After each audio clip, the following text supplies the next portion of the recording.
Sebelum wujudnya wang, manusia hidup dengan sistem barter, tukar barang dengan barang.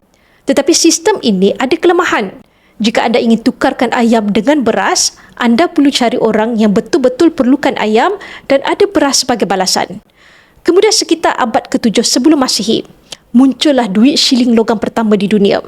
Ia diperkenalkan oleh kerajaan Lydia terletak di Turki pada hari ini.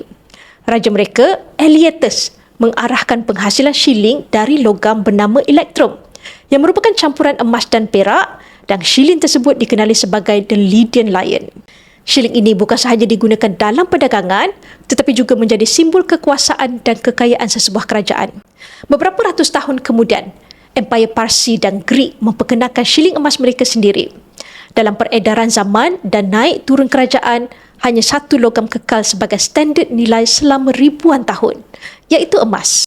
Itulah sebabnya sehingga hari ini, emas kekal bernilai. Ia bukan sekadar logam, tetapi warisan sistem kewangan yang tertua dan paling dipercayai dalam sejarah manusia. Semoga perkongsian saya bermanfaat dan boleh follow saya untuk info lanjut tentang emas.